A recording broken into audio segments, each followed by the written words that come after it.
je m'appelle Sophie Raveau, comme vous venez de l'entendre, et je viens d'écrire un roman qui s'intitule Code Camille.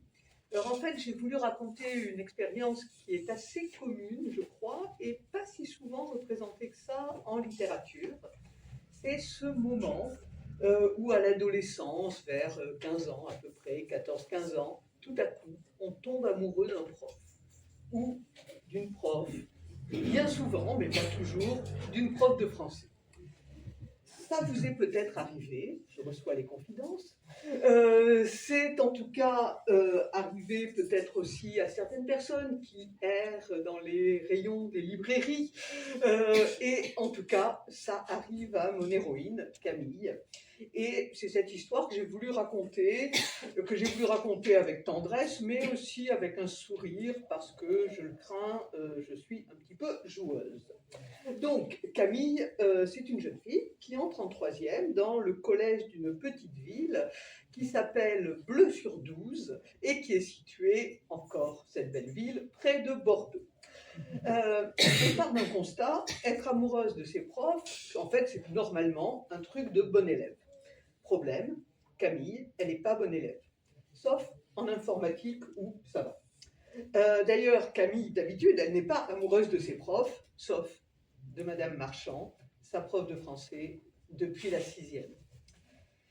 D'après ce que c'est Camille, qui est quelqu'un qui réfléchit, les profs n'ont pas le droit d'être amoureuses de leurs élèves. Mais le contraire, c'est pas interdit. Donc, cette année, Camille, elle a décidé de déclarer son amour. Il serait temps, elle est en 3e. Ça dure depuis la 6e. Je ne sais pas comment vous feriez dans la situation de Camille, mais Camille, elle a un plan. En fait, ce qui se passe, c'est que Madame Marchand l'a chargée de numériser les textes qu'ils vont étudier en classe de français. Et au fil de l'année scolaire, Camille, elle va s'emparer du programme de français, elle va s'emparer des textes au programme, Corneille, Montaigne, Baudelaire, Sandrard, ou aussi une certaine Patricia Orlando, que je vous laisse découvrir. On parlait de pastiche tout à l'heure. Voilà. Qu'est-ce qu'elle va faire avec ces grands textes, Camille ? Eh bien, elle va les truffer de déclarations d'amour, plus ou moins explicites, en imitant le style des écrivains. En gros, comme elle est bonne en informatique, elle code son amour dans la littérature.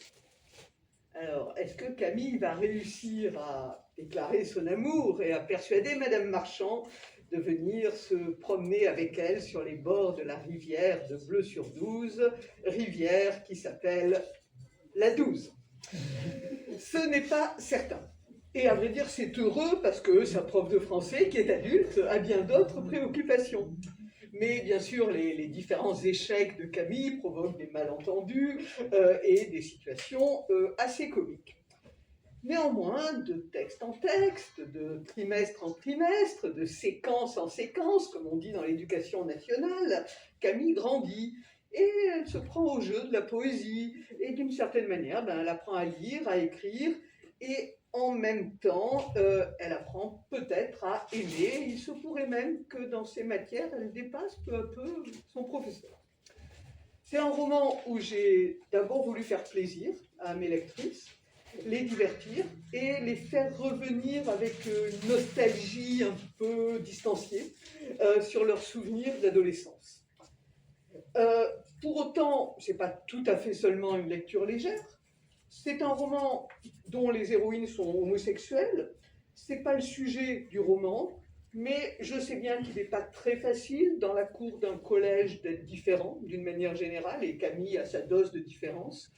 Et je me suis quand même demandé comment on fait quand on éprouve à la fois à 15 ans un désir lesbien et en plus un désir interdit. Donc c'est une des premières questions.